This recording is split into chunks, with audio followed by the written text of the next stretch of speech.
ini saya akan mempresentasikan mengenai UAS Etika Profesi Bisnis R03. Yang pertama adalah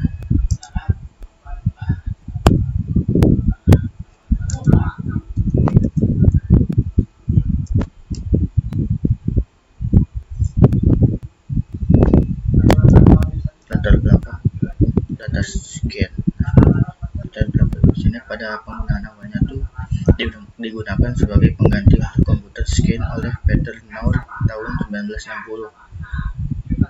Pada 1974, Naur itu mempublikasikan Contest Survey of Computer Method yang secara bebas menggunakan istilah data scan dalam surveinya. Pada metode kontemporer, data processing digunakan dalam aplikasi yang sangat banyak. Yang kedua ada keunggulan data scan. Data scan ini diperlukan untuk menganalisis data dalam jumlah banyak yang terdapat dalam sistem big data. Keunggulan data scan ini meliputi membantu menentukan produk atau fitur yang dibutuhkan oleh khalayak. Kedua, membantu mengevaluasi bisnis dan menciptakan target serta strategi. Ketiga adalah memprediksi tren di masa mendatang serta perilaku pelanggan. Keempat adalah hasil analisis lebih efisien sehingga kebijakan bisnis yang dihasilkan dapat memberikan dampak efisiensi terhadap kinerja perusahaan seperti efisiensi waktu maupun sumber daya. Selanjutnya adalah hasil analisis lebih akurat. Nah, hal ini tuh berdampak pada kebijakan mengenai pemasaran serta promosian produk-produk perusahaan. Selanjutnya ada scope of work data scan.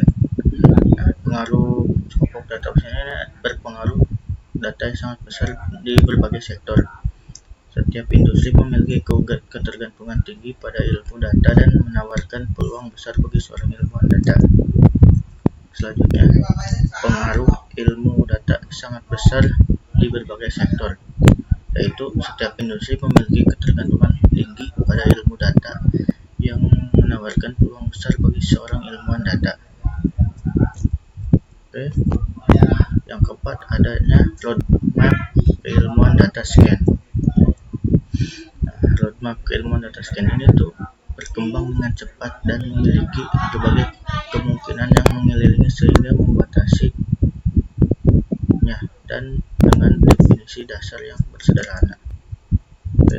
Ada juga ilmu data yang merupakan kombinasi keterampilan yang kompleks seperti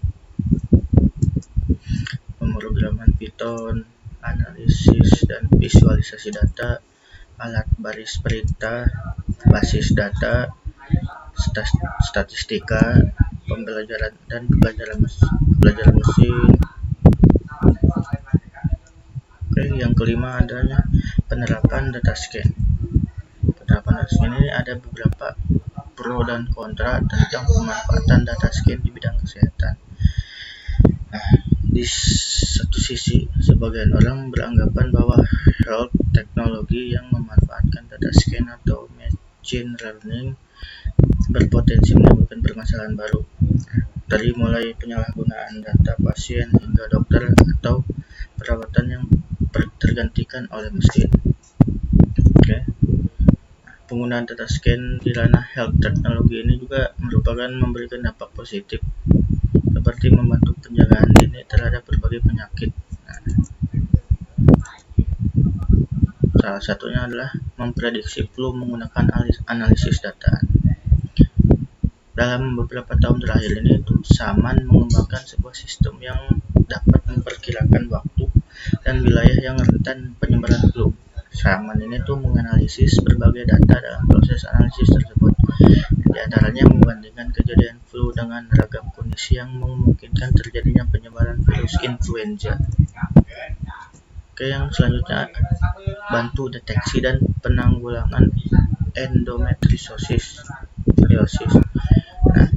Naomi Ilhaddad dari Asosiasi Profesor untuk bidang Biomedical Informatik di Columbia University itu meluncurkan sebuah proyek crowdsourcing bernama Citizen Endos pada sekitar tahun 2016. Proyek tersebut diluncurkan untuk melakukan penelitian lebih jauh tentang penyakit endometriosis.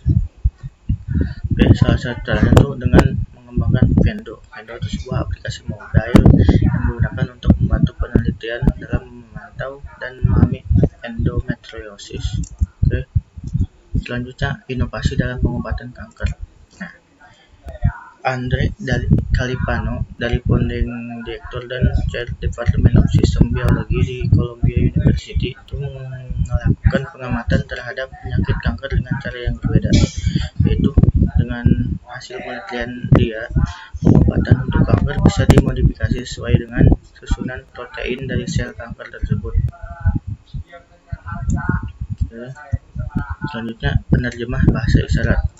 Penerjemah bahasa isyarat pada tahun 2012, sekelompok mahasiswa asal Ukraina menciptakan sebuah sarung tangan bernama Enable Talk. Perangkat ini menggunakan sensor flag untuk membaca gerakan. Sensor tersebut terletak yang nantinya dapat mendeteksi bahasa isyarat dan mengkonversinya menjadi teks di smartphone dengan memanfaatkan Bluetooth. Selanjutnya, ada robot untuk mewakili siswanya yang sakit. Christian itu dari salah satu siswa di Greenland Elementary School, Texas, didiagnosis menderita lymphoblastic leukemia akut saat usianya 12 tahun. Sebuah perusahaan yang terletak di New York Hampshire kemudian memberikan bantuan robot yang bernama Vigio.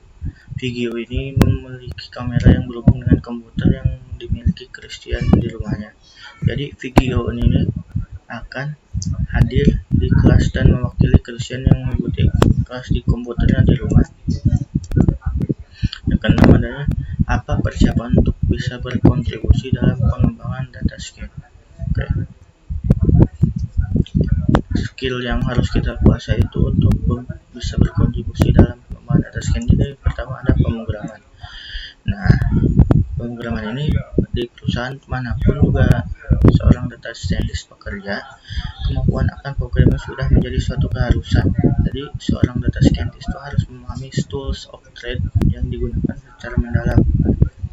Ini tuh berarti data science itu paling tidak harus menguasai bahasa pemrograman seperti R atau Python atau C++ atau C++ atau C#. Yang kedua ada statistika. Statistika ini adalah pemahaman yang menyeluruh mengenai statistika. Yang paling mendasar bagi seorang data scientist itu selain untuk menentukan algoritma yang akan digunakan, ilmu statistika itu diperlukan untuk mengembangkan software machine learning yang berfungsi sebagai pusaka seorang data scientist. Dan selanjutnya adalah machine learning. Bagi seorang data scientist yang bekerja di perusahaan dimanapun, di mana produknya bersifat data driven seperti Google, Maps, Netflix, atau Uber, itu pasti sangat membutuhkan machine learning, kalkulus, dan aljabar.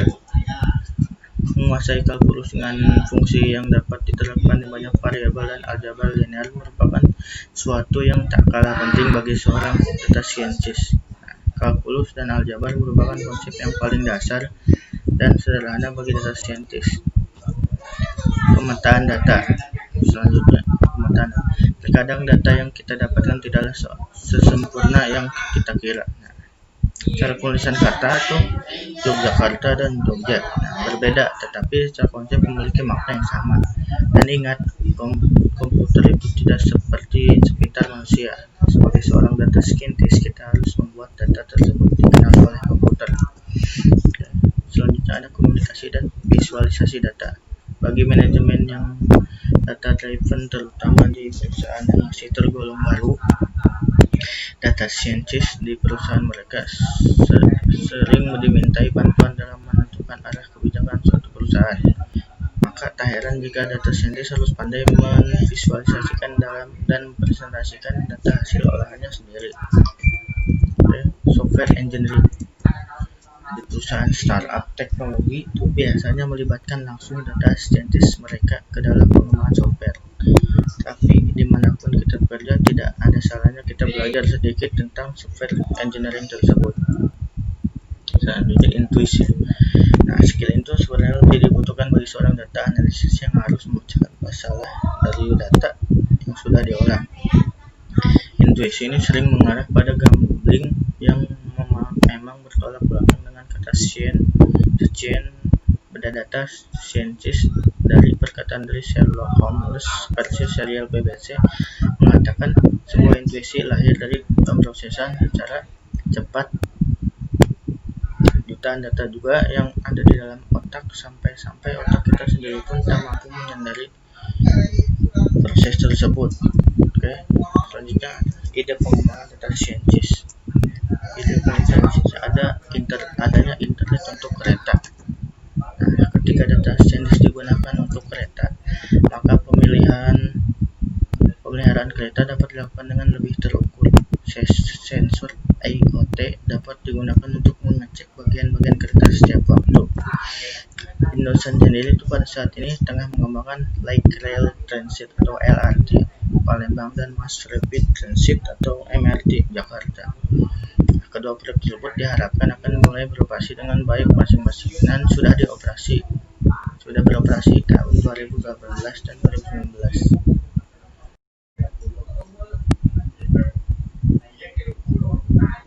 Oke, selanjutnya ada mobil tanpa supir. Mobil tanpa supir ini dari beberapa tahun belakangan ini, beberapa produsen mobil seperti Mercedes, BMW, dan Tesla sangat sibuk mengembangkan mobil tanpa supir. Mobil tersebut mampu mendeteksi lingkungan sekitar menggunakan sensor seperti radar, GPS, kamera, dan odometer. Nah, menurut Google sensor IoT pada mobil tanpa supir mereka ini dapat menghasilkan 1 GB data per detik. Oke.